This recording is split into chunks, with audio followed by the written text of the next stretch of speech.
ಯಾರಾದರೂ ತೀರಿಕೊಂಡ್ರೆ ಸಾಮಾನ್ಯವಾಗಿ ಕೆಲವೇ ಗಂಟೆಗಳಲ್ಲಿ ಅಂತ್ಯಕ್ರಿಯೆಯನ್ನು ಮಾಡ್ತಾರೆ.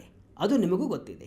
ಅದರಲ್ಲೂ ಇಸ್ಲಾಂ ಧರ್ಮದಲ್ಲಿ ಮೃತದೇಹವನ್ನು ಎಷ್ಟು ಬೇಗ ಸಾಧ್ಯವೋ ಅಷ್ಟು ಬೇಗ, ಅಂದರೆ 24 ಗಂಟೆಗಳ ಒಳಗಾಗಿ ಮಣ್ಣು ಮಾಡಬೇಕು ಅನ್ನೋ ನಿಯಮ ಇದೆ. ಆದರೆ ಇರಾನಿನ ಸುಪ್ರೀಂ ಲೀಡರ್ ಅಯತುಲ್ಲಾ ಅಲಿ ಖಮೇನಿ ತೀರಿಕೊಂಡು ಬರೋಬ್ಬರಿ 4 ತಿಂಗಳಿಗಿಂತ ಜಾಸ್ತಿ ಸಮಯ ಆಗಿದೆ. ಇನ್ನೂ ಅಂತ್ಯಕ್ರಿಯೆ ನಡೆದಿಲ್ಲ. ಜುಲೈ 9ಕ್ಕೆ ಅಂತ್ಯಕ್ರಿಯೆ ನಡೆಯಲಿದ್ದು 4ನೇ ತಾರೀಕಿನಿಂದ ಸ್ಟೇಟ್ ಫ್ಯೂನರಲ್ ಶುರುವಾಗಲಿದೆ. ಫೆಬ್ರವರಿ 28ಕ್ಕೆ ಸಾವನ್ನಪ್ಪಿರುವ ಖಮೇನಿ ದೇಹವನ್ನು ಒಂದು ಚೂರು ಹಾಳಾಗದಂತೆ ಹಾಗೆ ಕಾಪಾಡಲಾಗಿದೆ. ಯೋಚನೆ ಮಾಡಿ ನೋಡಿ, ಸತ್ತ ಕೆಲವೇ ಗಂಟೆಗಳಲ್ಲಿ ಕೊಳೆಯಲು ಶುರುವಾಗುವಂತಹ ಮನುಷ್ಯನ ದೇಹ 4 ತಿಂಗಳಾದರೂ ಹಾಳಾಗದೇ ಇರೋದಕ್ಕೆ ಹೇಗೆ ಸಾಧ್ಯ ಅಲ್ವಾ? ಅಯ್ಯೋ, ಕೇವಲ 4 ತಿಂಗಳಲ್ಲ, 100 ವರ್ಷ ಕಳೆದರೂ ಶವಗಳನ್ನು ಹಾಳಾಗದೆ ಇಡಲಾಗಿದೆ. ರಷ್ಯಾದ ಕ್ರಾಂತಿಕಾರಿ ನಾಯಕ ಲೆನಿನ್ ಬಾಡಿ 100 ವರ್ಷ ಕಳೆದರೂ ಕೂಡ ಮಾಸ್ಕೋದ ಗ್ಲಾಸ್ ಕಾಫ್ನಲ್ಲಿ ಇವತ್ತಿಗೂ ಹಾಗೇ ಇದೆ. ಚೀನಾದ ಮಾವೋ ಜಡಾಂಗ್ ಬಾಡಿ ಸುಮಾರು 50 ವರ್ಷಗಳಿಂದ ಹಾಗೇ ಇದೆ. ಹಾಗಾದರೆ ಸತ್ಯ ದೇಹವನ್ನು ಇಷ್ಟೊಂದು ವರ್ಷಗಳ ಕಾಲ ಕೆಡದಂತೆ ಇಡೋ ಆ ಸೈನ್ಸ್ ಏನು? ಅದಕ್ಕೆ ಯಾವ ಕೆಮಿಕಲ್ ಬಳಸ್ತಾರೆ? ಇರಾನ್ ಲೀಡರ್ ಅಲಿ ಖಮೇನಿ ಅವರ ದೇಹವನ್ನು ಇಷ್ಟು ದಿನ ಹೇಗೆ ಕಾಪಾಡಿದ್ದಾರೆ? ನಾಯಕರ ಸತ್ತ ದೇಹವನ್ನು ಅಂತ್ಯಕ್ರಿಯೆ ಮಾಡದೆ ಫ್ರಿಸರ್ವ್ ಮಾಡೋದು ಯಾಕೆ? ಈ ಇಂಟ್ರೆಸ್ಟಿಂಗ್ ಸೈನ್ಸ್ ಆ್ಯಂಡ್ ಪಾಲಿಟಿಕ್ಸ್ ಇವತ್ತಿನ ವಿಡಿಯೋದಲ್ಲಿ ನೋಡ್ಕೊಂಡು ಬರೋಣ ಬನ್ನಿ. ಇನ್ನೊಂದು ಇಂಟ್ರೆಸ್ಟಿಂಗ್ ಕತೆ ಕೂಡ ಇದರಲ್ಲಿದೆ. ಒಬ್ಬ ನಾಯಕರ ಮೃತದೇಹವನ್ನು ಸೇನೆಯೇ ಕಿಡ್ನಾಪ್ ಮಾಡಿ ಬೇರೆ ದೇಶಕ್ಕೆ ತೆಗೆದುಕೊಂಡು ಹೋಗಲಾಗಿತ್ತು ಅಂದರೆ ನಂಬ್ತೀರಾ? ಅದನ್ನು ಕೂಡ ಈ ವಿಡಿಯೋದಲ್ಲಿ ಹೇಳ್ತೀನಿ. ವಿಡಿಯೋವನ್ನು ಸ್ಕಿಪ್ ಮಾಡದೆ ಕೊನೆವರೆಗೂ ನೋಡಿ. ನಾನು ಶಿವಮೂರ್ತಿ ಸರ್ಬಾ. ಖಮೇನಿ ಬಾಡಿಯನ್ನು 4 ತಿಂಗಳು ಇಟ್ಟಿದ್ದೇಕೆ?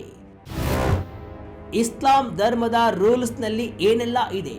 ಸ್ನೇಹಿತರೆ, ಇರಾನಿನ ಸುಪ್ರೀಂ ಲೀಡರ್ ಅಯತುಲ್ಲಾ ಅಲಿ ಖಮೇನಿ ತೀರಿಕೊಂಡು 4 ತಿಂಗಳಿಗಿಂತ ಹೆಚ್ಚು ಸಮಯವಾಗಿದೆ.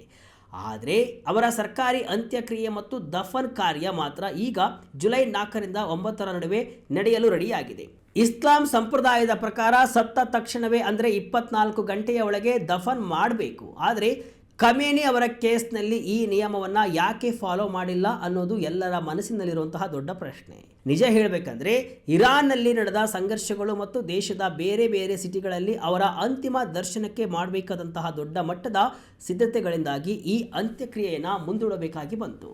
ಜೊತೆಗೆ ಲಕ್ಷಾಂತರ ಜನ ಈ ಫ್ಯೂನರಲ್ನಲ್ಲಿ ಭಾಗವಹಿಸುವುದರಿಂದ ಸೆಕ್ಯೂರಿಟಿ ಮತ್ತು ಪ್ಲಾನಿಂಗ್ಗಾಗಿ ಹೆಚ್ಚಿನ ಸಮಯ ಬೇಕಾಯಿತು.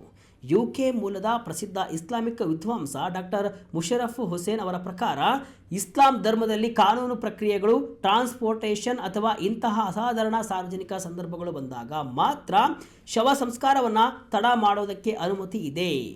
ಖಮೇನಿ ಅವರ ವಿಷಯದಲ್ಲೂ ಕೂಡ ಇದೇ ರೀತಿಯ ಅನಿವಾರ್ಯ ಪರಿಸ್ಥಿತಿ ಎದುರಾಗಿದ್ದರಿಂದ ದೇಹವನ್ನು ಇಷ್ಟು ದಿನಗಳ ಕಾಲ ಪ್ರಿಸರ್ವ್ ಮಾಡಬೇಕಾಗಿ ಬಂತಂತೆ. ಮೃತ ದೇಹವನ್ನು ಸಂರಕ್ಷಿಸೋ ಇತಿಹಾಸ, ಮಮ್ಮಿಫಿಕೇಶನ್ ಆ್ಯಂಡ್ ಚಿಂಚೋರೋ ರಹಸ್ಯ. ನಿಮಗೆ ಗೊತ್ತಾ, ಸತ್ತ ಮನುಷ್ಯನ ದೇಹವನ್ನು ಹಾಳಾಗದಂತೆ ಕಾಪಾಡೋ ಈ ಪ್ರಯತ್ನ ಇವತ್ತಿನದಲ್ಲ. ಸಾವಿರಾರು ವರ್ಷಗಳಿಂದಲೂ ಕೂಡ ಮನುಷ್ಯರು ಈ ಪ್ರಯತ್ನವನ್ನು ಮಾಡ್ತಾನೆ ಬಂದಿದ್ದಾರೆ. ಇದರಲ್ಲಿ ನಮಗೆಲ್ಲ ಮೊದಲು ನೆನಪಾಗೋದು ಪ್ರಾಚೀನ ಈಜಿಪ್ಟಿನ ಮಮ್ಮಿಫಿಕೇಶನ್ ವಿಧಾನ. ಕ್ರಿಸ್ತಪೂರ್ವ 2600ರ ಸುಮಾರಿಗೆ ಈಜಿಪ್ಟ್ನವರು ಮೃತದೇಹಗಳನ್ನು ಕೆಡದಂತೆ ಕಾಪಾಡೋಕ್ಕೆ ಶುರು ಮಾಡಿದರು. ಅವರ ನಂಬಿಕೆಯ ಪ್ರಕಾರ ಸತ್ತ ನಂತರವೂ ಕೂಡ ಆತ್ಮವು ದೇಹಕ್ಕೆ ಮರಳಿ ಬರುತ್ತೆ, ಹಾಗಾಗಿ ದೇಹ ಸುರಕ್ಷಿತವಾಗಿರಬೇಕು ಅನ್ನೋದು ಅವರ ಪ್ಲಾನ್ ಆಗಿತ್ತು. ಆದರೆ ಈಜಿಪ್ಟ್ಗಿಂತಲೂ ಮುಂಚೆ ಬಾಡಿಯನ್ನು ಎಂಬಾಮಿಂಗ್ ಮಾಡ್ತಿದ್ದವರು ಯಾರು ಗೊತ್ತಾ? ಸೌತ್ ಅಮೆರಿಕದ ಚಿಂಚುರೋ ಜನಾಂಗದವರು.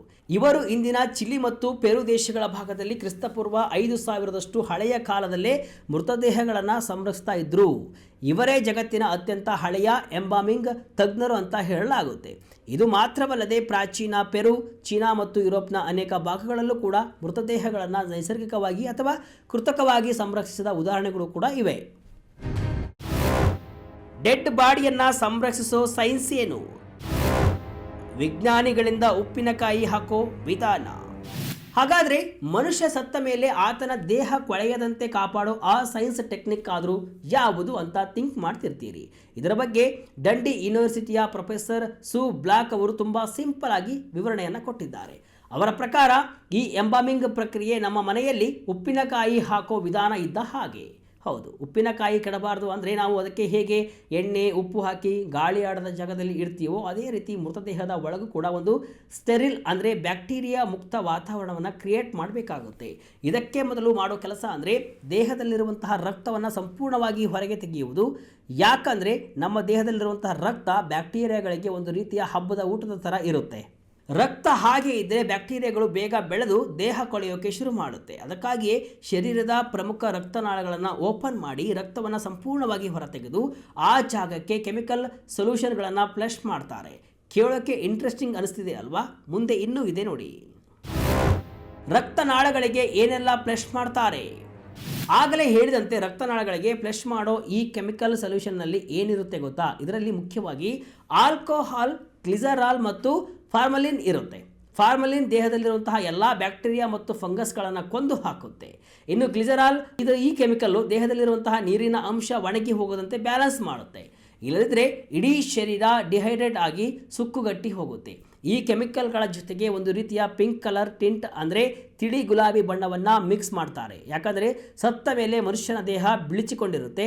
ಆ ಪಿಂಕ್ ಕಲರ್ ಹಾಕಿದಾಗ ದೇಹಕ್ಕೆ ಮತ್ತೆ ಜೀವಕಳೆ ಬಂದ ಹಾಗೆ ಕಾಣುತ್ತೆ. ಇದರ ಜೊತೆಗೆ ಮುಖ ಮತ್ತು ಕೈಗಳಿಗೆ ಮೇಕಪ್ ಮಾಡಿ ಉದುರಿ ಹೋದ ಕೂದಲಿನ ಜಾಗದಲ್ಲಿ ವಿಗ್ ಇಟ್ಟು ನ್ಯಾಚುರಲ್ ಆಗಿ ಕಾಣುವಂತೆ ಮಾಡ್ತಾರೆ. ಬಾಡಿ ಹಾಳಾಗದಂತೆ ಕಾಪಾಡೋದು ಸುಲಭ ಅಲ್ಲ. ಟೆಂಪರೇಚರ್, ಹ್ಯುಮಿಡಿಟಿ ಮತ್ತು ನೊಣಗಳ ಕಾಟ. ಆದರೆ ಸ್ನೇಹಿತರೆ, ಕೇವಲ ಕೆಮಿಕಲ್ ಹಾಕಿದರೆ ಸಾಲಲ್ಲ, ಅದನ್ನು ತುಂಬ ಜಾಗರೂಕತೆಯಿಂದ ಮೇಂಟೈನ್ ಮಾಡಬೇಕಾಗುತ್ತೆ. ನಾವು ವಿಡಿಯೋದ ಆರಂಭದಲ್ಲಿ ಹೇಳಿದ ಹಾಗೆ ವೆನಿಜುವೆಲಾದ ಮಾಜಿ ಅಧ್ಯಕ್ಷ ಹ್ಯೂಗೋ ಚಾವೆಜ್ ಅವರ ದೇಹವನ್ನು ಕೂಡ ಹೀಗೆ ಎಂಬಾಮ್ ಮಾಡಿ ಗ್ಲಾಸ್ ಕಾಫ್ನಲ್ಲಿ ಪ್ರದರ್ಶನಕ್ಕೆ ಇಡಲಾಗಿದೆ. ಪ್ರೊಫೆಸರ್ ಸು ಬ್ಲಾಕ್ ಅವರ ಪ್ರಕಾರ ಇಂತಹ ಶವಗಳಿಗೆ ಪ್ರತಿ 3 ರಿಂದ 4 ವರ್ಷಕ್ಕೊಮ್ಮೆ ಮೇಜರ್ ಓವರ್ಹಾಲ್ ಅಂದರೆ ರೀಟ್ರೀಟ್ಮೆಂಟ್ ಕೊಡಬೇಕಾಗುತ್ತೆ. ಯಾಕಂದರೆ ದೇಹದಲ್ಲಿರುವಂತಹ ಆಲ್ಕೋಹಾಲ್ ನಿಧಾನವಾಗಿ ಆವಿಯಾಗಿ ದೇಹ ಒಣಗಲು ಶುರುವಾಗುತ್ತೆ. ಅದಕ್ಕೆ ವಾತಾವರಣದಲ್ಲಿ ಹ್ಯುಮಿಡಿಟಿ ಅಂದರೆ ತೇವಾಂಶ ಇರಬೇಕು. ಆದರೆ ತೇವಾಂಶ ಜಾಸ್ತಿ ಆದರೆ ಫಂಗಸ್ ಅಥವಾ ಬೂಸ್ಟ್ ಬೆಳೆಯೋ ಚಾನ್ಸ್ ಇರುತ್ತೆ. ಇದರ ಜೊತೆಗೆ ಕೆಲವು ಜಾತಿಯ ನೊಣಗಳು ಈ ಎಂಬಾಮಿಂಗ್ ಕೆಮಿಕಲ್ ಮೇಲೆಯೇ ಬದುಕಬಲ್ಲವು. ಹಾಗಾಗಿ ಗ್ಲಾಸ್ ಕಾಫಿನ ಒಳಗಿನ ಟೆಂಪರೇಚರ್ ಮತ್ತು ಹ್ಯುಮಿಡಿಟಿಯನ್ನು ಅತ್ಯಂತ ಕರಾರುವಕ್ಕಾಗಿ ಕಂಟ್ರೋಲ್ ಮಾಡಬೇಕಾಗುತ್ತೆ. ಬಾಡಿ ಪ್ರಿಸರ್ವ್ನಲ್ಲಿ ರಷ್ಯಾ ವಿಜ್ಞಾನಿಗಳು ಫೇಮಸ್. ಈ ವಿಷಯದಲ್ಲಿ ರಷ್ಯಾದ ಮಾಸ್ಕೋದಲ್ಲಿರುವಂತಹ ಸೈಂಟಿಸ್ಟ್ಗಳು ವರ್ಲ್ಡ್ ಫೇಮಸ್. ಇವರು 1924ರಲ್ಲಿ ಲೆನಿನ್ ದೇಹವನ್ನು ಎಂಬಾಮ್ ಮಾಡಿದಾಗಿನಿಂದಲೂ ಇಡೀ ಜಗತ್ತಿಗೆ ಹೊಸ ಟೆಕ್ನಿಕ್ಗಳನ್ನು ಪರಿಚಯಿಸಿದ್ದಾರೆ. ಇವರು ಮೃತದೇಹಗಳಿಗೆ ರೆಗ್ಯುಲರ್ ಕೆಮಿಕಲ್ ಬಾತ್ ಅಂದರೆ ಕೆಮಿಕಲ್ ಸ್ನಾನ ಮಾಡಿಸ್ತಾರೆ. ಅಷ್ಟೇ ಅಲ್ಲದೆ ದೇಹದ ಒಳಗಿನ ಹ್ಯುಮಿಡಿಟಿಯನ್ನು ಕಂಟ್ರೋಲ್ ಮಾಡೋಕ್ಕೆ ಒಳಗೆ ಒಂದು ಸಣ್ಣ ಎಲೆಕ್ಟ್ರಿಕ್ ಪಂಪ್ ಕೂಡ ಅಳವಡಿಸಿದ ಉದಾಹರಣೆಗಳು ಕೂಡ ಇವೆ.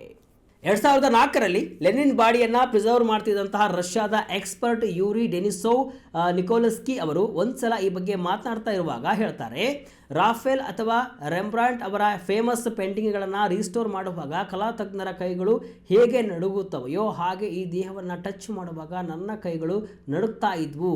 ಅಷ್ಟೊಂದು ಜವಾಬ್ದಾರಿ ಇರುತ್ತೆ ಅಂತ ಹೇಳಿದ್ದಾರೆ. ಎಲ್ಲ ದೇಹವನ್ನು ಹೀಗೆ ಇಡಲು ಸಾಧ್ಯನಾ? ಮೃತದೇಹ ಎಂಬ್ಲೆಮಿಂಗ್ ಕಾನೂನು ಏನು ಹೇಳುತ್ತೆ? ಇಲ್ಲಿ ನಾವು ತಿಳಿದುಕೊಳ್ಳಬೇಕಾದಂತಹ ಮತ್ತೊಂದು ಮುಖ್ಯವಾದ ವಿಷಯ ಅಂದರೆ ಎಲ್ಲ ಮೃತದೇಹಗಳನ್ನು ಹೀಗೆ ದಶಕಗಳ ಕಾಲ ಕಾಪಾಡಲು ಸಾಧ್ಯವಿಲ್ಲ. ತಜ್ಞರ ಪ್ರಕಾರ ಮನುಷ್ಯ ಸತ್ತ ತಕ್ಷಣ ದೇಹ ಕೊಳೆಯೋಕೆ ಶುರು ಮಾಡುತ್ತೆ. ಒಮ್ಮೆ ಬಾಡಿ ತುಂಬ ಡಿಕಂಪೋಸ್ ಆದರೆ ಅದನ್ನು ಮತ್ತೆ ರಿವರ್ಸ್ ಮಾಡೋಕೆ ಯಾವುದೇ ಸೈನ್ಸ್ ಹತ್ರ ಪವರ್ ಇಲ್ಲ. ಹಾಗಾಗಿ ಸತ್ತ ತಕ್ಷಣವೇ ಎಂಬಾಮಿಂಗ್ ಪ್ರೊಸೆಸ್ ಸ್ಟಾರ್ಟ್ ಮಾಡಬೇಕಾಗುತ್ತೆ. ಜೊತೆಗೆ ಒಂದು ವೇಳೆ ಸತ್ತ ವ್ಯಕ್ತಿಯ ರಕ್ತ ಪರಿಚಲನಾ ವ್ಯವಸ್ಥೆ ಅಂದರೆ ಸರ್ಕ್ಯುಲೇಟರಿ ಸಿಸ್ಟಮ್ ಸರಿಯಾಗಿ ಇರದೇ ಹೋದರೆ ಅವರ ದೇಹಕ್ಕೆ ಎಂಬಾಮಿಂಗ್ ಕೆಮಿಕಲ್ಗಳನ್ನು ಇಂಜೆಕ್ಟ್ ಮಾಡೋಕೆ ಆಗಲ್ಲ. ಇನ್ನು ಕಾನೂನಿನ ವಿಷಯಕ್ಕೆ ಬಂದರೆ ಎಲ್ಲ ದೇಶಗಳಲ್ಲೂ ಇದಕ್ಕೆ ಒಂದೇ ತರಹದ ರೂಲ್ಸ್ ಇರಲ್ಲ. ಯುರೋಪ್ನ ದೇಶಗಳಲ್ಲಿ ಸಾರ್ವಜನಿಕ ಆರೋಗ್ಯ ನಿಯಮಗಳ ಅಡಿಯಲ್ಲಿ ಎಂಬಾಮಿಂಗ್ ಪ್ರಕ್ರಿಯೆಯನ್ನು ಕಟ್ಟುನಿಟ್ಟಾಗಿ ರೆಗ್ಯುಲೇಟ್ ಮಾಡಲಾಗುತ್ತೆ. ಇನ್ನು ನಮ್ಮ ಭಾರತದಲ್ಲೂ ಕೂಡ ಎಂಬಾಮಿಂಗ್ ಮಾಡೋಕ್ಕೆ ಪರ್ಮಿಷನ್ ಇದೆ. ಆದರೆ ರಿಸರ್ಚ್ ಅಥವಾ ಮೆಡಿಕಲ್ ಎಜುಕೇಷನ್ ಬಿಟ್ಟು ಸಾಮಾನ್ಯ ಸಾರ್ವಜನಿಕ ಉದ್ದೇಶಗಳಿಗಾಗಿ ಮೃತದೇಹವನ್ನು ತುಂಬ ದಿನಗಳ ಕಾಲ ಪ್ರಿಸರ್ವ್ ಮಾಡೋದು ಕಾನೂನುಬದ್ಧವಾಗಿ ಸಾಮಾನ್ಯವಲ್ಲ. International federation of associations of anatomist ಪ್ರಕಾರ ಇಂತಹ ದೀರ್ಘಕಾಲದ ಸಂರಕ್ಷಣೆ ಕೇವಲ ಸಂಶೋಧನೆ ಮತ್ತು ವಿಶೇಷ ಸ್ಟೇಟ್ ಕೇಸ್ಗಳಿಗಷ್ಟೇ ಸೀಮಿತವಾಗಿರಬೇಕು ಅಂತ ಹೇಳಲಾಗಿದೆ. ಯಾಕಾಗಿ ಮೃತದೇಹಗಳನ್ನು ಹೀಗೆ ಇಡ್ತಾರೆ? ಇದು ದೇಶಭಕ್ತಿ ಕ್ರಾಂತಿಯ ಸಿದ್ಧಾಂತವಂತೆ. ಕೊನೆಯದಾಗಿ ಈ ರೀತಿ ದೇಶದ ನಾಯಕರ ದೇಹಗಳನ್ನು ಸಾವಿನ ನಂತರವೂ ಕೆಡದಂತೆ ಕಾಪಾಡೋದು ಯಾಕೆ ಅನ್ನೋ ಪ್ರಶ್ನೆ ನಿಮ್ಮಲ್ಲಿ ಇದ್ದೇ ಇರುತ್ತೆ. ಇದಕ್ಕೆ ತಜ್ಞರು ಕೊಡುವಂತಹ ಉತ್ತರ ನೋಡಿ ನಿಮಗೆ ಶಾಕ್ ಆಗಬಹುದು. ಈ ರೀತಿ ನಾಯಕರ ದೇಹವನ್ನು ಕೆಡದಂತೆ ಇಡುವುದು ನೋಡೋಕೆ ವಿಚಿತ್ರ ಅನಿಸಿದರೂ ಕೂಡ ಇದರ ಹಿಂದೆ ಒಂದು ಪ್ರಾಯೋಗಿಕ ಮತ್ತು ರಾಜಕೀಯ ಉದ್ದೇಶ ಇರುತ್ತೆ. ದೇಶದ ಜನರ ಮನಸ್ಸಿನಲ್ಲಿ ಕ್ರಾಂತಿಯ ಕಿಚ್ಚನ್ನು ಮತ್ತು ದೇಶಭಕ್ತಿಯನ್ನು ಸದಾ ಜಾಗೃತವಾಗಿಡಲು ಈ ರೀತಿ ಮಾಡಲಾಗುತ್ತಂತೆ. ನೋಡಿ, ದೇಶಭಕ್ತಿ ಹೆಸರಲ್ಲಿ ಏನೆಲ್ಲ ಮಾಡ್ತಾರೆ ಅಂತ. ವೆನಿಜುವೆಲಾದ ಲೀಡರ್ ಮಡರೋ ಅವರು ಹ್ಯೂಗೋ ಚಾವೆಜ್ ಬಗ್ಗೆ ಹೇಳುವಾಗ, ಚಾವೆಜ್ ಇನ್ನು ಮುಂದೆ ಅವರ ಜನರಿಗೆ ಸೇರಿದ್ದಾರೆ, ಜನರು ಅವರನ್ನು ಯಾವಾಗಲೂ ನೋಡುವಂತಿರಬೇಕು ಅಂದಿದ್ದರು. ಅದೇ ರೀತಿ ರಷ್ಯಾದಲ್ಲಿ ಲೆನಿನ್ ಮರಣ ಹೊಂದಿದಾಗ ಅವರ ಸಿದ್ಧಾಂತವನ್ನು ಜೀವಂತವಾಗಿಡಲು ಲೆನಿನ್ ದೇಹವನ್ನು ಹಾಗೆ ಇಡಲಾಯಿತು. ಆದರೆ 1990ರ ದಶಕದಿಂದ ರಷ್ಯಾದಲ್ಲಿ ಇವತ್ತಿಗೂ ಕೂಡ ಒಂದು ದೊಡ್ಡ ಚರ್ಚೆ ನಡೀತಾ ಇದೆ. ಲೆನಿನ್ ದೇಹವನ್ನು ಇನ್ನೂ ಸಾಕು ಮಾಡಿ ಮಣ್ಣು ಮಾಡಬೇಕು ಅಂತ ಕೆಲವರು ವಾದಿಸ್ತಾರೆ. ಯಾಕಂದರೆ ಈ ಕಾಲದಲ್ಲಿ ಸತ್ತ ಶವವನ್ನು ನೋಡ್ತಿರೋದು ಸ್ವಲ್ಪ ಅಸಹಜ ಮತ್ತು ಮುಜುಗರ ತರುವಂತಹ ವಿಷಯ ಅಂತ ಅವರ ಅಭಿಪ್ರಾಯ. ಇತ್ತೀಚಿನ ರಿಸರ್ಚ್ಗಳ ಪ್ರಕಾರ ಕೂಡ ಸೈನ್ಸ್ ದೇಹ ಕೊಳೆಯುವುದನ್ನು ಎಷ್ಟು ವರ್ಷ ಬೇಕಾದರೂ ಮುಂದೂಡಬಹುದು, ಆದರೆ ಅದನ್ನು ಸಂಪೂರ್ಣವಾಗಿ ತಡೆಯೋಕ್ಕೆ ಸಾಧ್ಯವಿಲ್ಲ. ಸಮಯ ಕಳೆದಂತೆ ಚರ್ಮ ಒಣಗುತ್ತೆ, ಟಿಶ್ಯೂಗಳು ವೀಕ್ ಆಗ್ತವೆ ಮತ್ತು ಸೂಕ್ಷ್ಮ ಬಿರುಕುಗಳು ಕಾಣಿಸಿಕೊಳ್ಳುತ್ತವೆ. ಆದ್ದರಿಂದ ಲೆನಿನ್ ದೇಹವನ್ನು ಮಣ್ಣು ಮಾಡಿ ಸಾಕು ಅಂತ ಜನರು ಹೇಳ್ತಿದ್ದಾರೆ. ಯಾರದ್ದೆಲ್ಲ ಬಾಡಿ ಪ್ರಿಸರ್ವ್ ಮಾಡಲಾಗಿದೆ ಗೊತ್ತಾ? ಅರ್ಜೆಂಟೀನಾದ ನಾಯಕಿ ಕತೆ ಕೇಳಿದ್ರೆ ದಂಗಾಗ್ತೀರಿ. ಈಗ ನಿಮಗೆ ಇನ್ನೊಂದಿಷ್ಟು ಇಂಟ್ರೆಸ್ಟಿಂಗ್ ಮಾಹಿತಿಯನ್ನು ಕೊಡಬೇಕು ಅಂದರೆ, ಬಹಳಷ್ಟು ಜನ ನಾಯಕರ ಮೃತದೇಹವನ್ನು ವಿಶ್ವದಲ್ಲಿ ಪ್ರಿಸರ್ವ್ ಮಾಡಿಟ್ಟಿದ್ದಾರೆ. ಈಗಾಗಲೇ ಹೇಳಿದಂತೆ ರಷ್ಯಾದ ವ್ಲಾಡಿಮಿರ್ ಲೆನಿನ್ ದೇಹವನ್ನು 1924ರಿಂದ ಇಲ್ಲಿಯವರೆಗೆ ಕೆಡದಂತೆ ಪ್ರಿಸರ್ವ್ ಮಾಡಲಾಗಿದೆ, ಅಂದರೆ ಬರೋಬ್ಬರಿ 102 ವರ್ಷ. ಇನ್ನು ವಿಯೆಟ್ನಾಂನ ಹೋ ಚಿ ಮಿನ್ನ ದೇಹವನ್ನು 1969ರಿಂದ ಪ್ರಿಸರ್ವ್ ಮಾಡಲಾಗಿದ್ದು ಇಲ್ಲಿಗೆ 55 ವರ್ಷ ಆಗಿದೆ. ಚೀನಾದ ಮಾವೋ ಜಿಡಾಂಗ್ ದೇಹವನ್ನು 1976ರಿಂದ ಪ್ರಿಸರ್ವ್ ಮಾಡಿದ್ದು ಬರೋಬ್ಬರಿ 50 ವರ್ಷಗಳಾದರೂ ಕೂಡ ದೇಹ ಕೆಟ್ಟಿಲ್ಲ. ಉತ್ತರ ಕೊರಿಯಾದ ಕಿಮ್ ಟು ಸಾಂಗ್ ಮತ್ತು ಕಿಮ್ ಜಾಂಗ್ 2 ದೇಹವನ್ನು ಕೂಡ ಪ್ರಿಸರ್ವ್ ಮಾಡಲಾಗಿದ್ದು ಕ್ರಮವಾಗಿ 30 ಮತ್ತು 14 ವರ್ಷಗಳಿಂದ ಬಾಡಿಯನ್ನು ಕೆಡದಂತೆ ನೋಡಿಕೊಳ್ಳಲಾಗ್ತಿದೆ. ಇವುಗಳದ್ದು ಒಂದು ಕಥೆ ಆದರೆ, ಈಗ ಬರುವಂಥ ಬಾಡಿಯ ಕಥೆಯೇ ಬೇರೆ.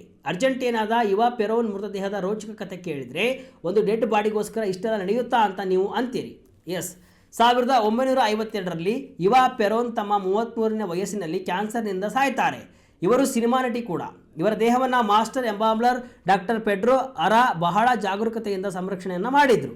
1955ರಲ್ಲಿ ಆಕೆಯ ಪತಿ ಜುವಾನ್ ಪೆರಾನ್ ಅಧಿಕಾರದಿಂದ ಕೆಳಗಿಳಿದಾಗ ಪೆರೋನ್ ಮೃತದೇಹವು ರಾಜಕೀಯ ಸ್ಮಾರಕವಾಗಿ ಬದಲಾಗುವುದನ್ನು ತಡೆಯಲು ಸೇನೆಯ ಡೆಡ್ ಬಾಡಿಯನ್ನೇ ಈ ಸೇನೆ ಏನು ಮಾಡುತ್ತೆ, ಕಿಡ್ನಾಪ್ 1955ರಲ್ಲಿ ಆಕೆಯ ಪತಿ ಜುವಾನಾ ಪೆರಾನ್ ಅಧಿಕಾರದಿಂದ ಕೆಳಗಿಳಿದಾಗ ಪೆರೋನ್ ಮೃತದೇಹವು ರಾಜಕೀಯ ಸ್ಮಾರಕವಾಗಿ ಬದಲಾಗುವುದನ್ನು ತಡೆಯಲು ಸೇನೆಯು ಡೆಡ್ ಬಾಡಿಯನ್ನೇ ಕಿಡ್ನಾಪ್ ಮಾಡಲಾಯಿತು. ಸೇನೆಯು ಹಲವು ವರ್ಷಗಳ ಕಾಲ ಅರ್ಜೆಂಟೀನಾದ ವಿವಿಧೆಡೆ ಆಕೆಯ ಮೃತದೇಹವನ್ನು ರಹಸ್ಯವಾಗಿ ಬಚ್ಚಿಟ್ಟಿತ್ತು. ನಂತರ 1957ರಲ್ಲಿ ಇಟಲಿಯ ಮಿಲನ್ನಲ್ಲಿರುವಂತಹ ಸ್ಮಶಾನವೊಂದರಲ್ಲಿ ನಕಲಿ ಹೆಸರಿನಲ್ಲಿ ಅದನ್ನು ಗುಪ್ತವಾಗಿ ಹೂಡಲಾಗಿತ್ತು. ಆದರೆ 1971ರಲ್ಲಿ ಅದನ್ನು ಹೊರತೆಗೆದು ಸ್ಪೇನ್ನಲ್ಲಿರುವಂತಹ ಪೆರಾನ್ಗೆ ಹಸ್ತಾಂತರಿಸಲಾಯಿತು. ಅಂತಿಮವಾಗಿ 1974ರಲ್ಲಿ ಆಕೆಯ ಮೃತದೇಹವನ್ನು ಮತ್ತೆ ಅರ್ಜೆಂಟೀನಾಗೆ ಮರಳಿ ತರಲಾಯಿತು. ಈಗ ಬ್ಯೂನಸ್ ಐರಿಸ್ನ ಐತಿಹಾಸಿಕ ರೆಕೊಲೇಟಾ ಸ್ಮಶಾನದಲ್ಲಿರುವಂತಹ ಡುವಾರ್ಟೆ ಕುಟುಂಬದ ಅವಧಿಯಲ್ಲಿ ಅದು ಸುರಕ್ಷಿತವಾಗಿದೆ. ಜನರಿಗೆ ನೋಡಲು ಅವಕಾಶವಿಲ್ಲ, ಬಟ್ ಪ್ರಿಸರ್ವ್ ಮಾಡಿ ಅವರ ಕುಟುಂಬಸ್ಥರಿಗೆ ಮಾತ್ರ ಅವಕಾಶವನ್ನು ನೀಡಲಾಗಿದೆ.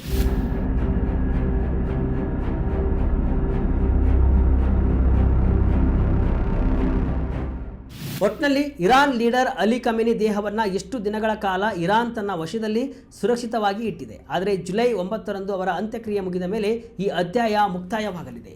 ಸತ್ತ ಮೇಲೂ ದೇಹವನ್ನು ಈ ರೀತಿ ಸಂರಕ್ಷಿಸೋ ಈ ವಿಜ್ಞಾನ ಮತ್ತು ಇದರ ಹಿಂದಿರುವ ರಾಜಕೀಯ ಕಾರಣಗಳು ಒಂದು ರೀತಿ ವಿಚಿತ್ರ ಅನಿಸಬಹುದು. 100 ವರ್ಷಗಳ ಕಾಲ ಮೃತದೇಹವನ್ನು ಪ್ರಿಸರ್ವ್ ಮಾಡಿರೋದು ಏನು ಪದ್ಧತಿನೋ ಗೊತ್ತಿಲ್ಲ. ಈ ಬಗ್ಗೆ ನಿಮಗೆ ಏನು ಅನಿಸುತ್ತೆ ಕಮೆಂಟ್ ಮೂಲಕ ತಿಳಿಸಿ. ಇದಿಷ್ಟು ಇವತ್ತಿನ ವಿಶೇಷ. ಇದೇ ರೀತಿಯ ಹಲವು ವಿಶ್ಲೇಷಣೆ ಮಾಹಿತಿ ಅಷ್ಟೇ ಅಲ್ಲ, ಮನರಂಜನೆಯ ವಿಡಿಯೋಗಳಿಗಾಗಿ ವಿಜಯ ಕರ್ನಾಟಕ ವೆಬ್ಸೈಟ್, ಫೇಸ್ಬುಕ್ ಹಾಗೂ ಯೂಟ್ಯೂಬ್ ಪೇಜನ್ನು ಫಾಲೋ ಮಾಡಿ. ಧನ್ಯವಾದಗಳು.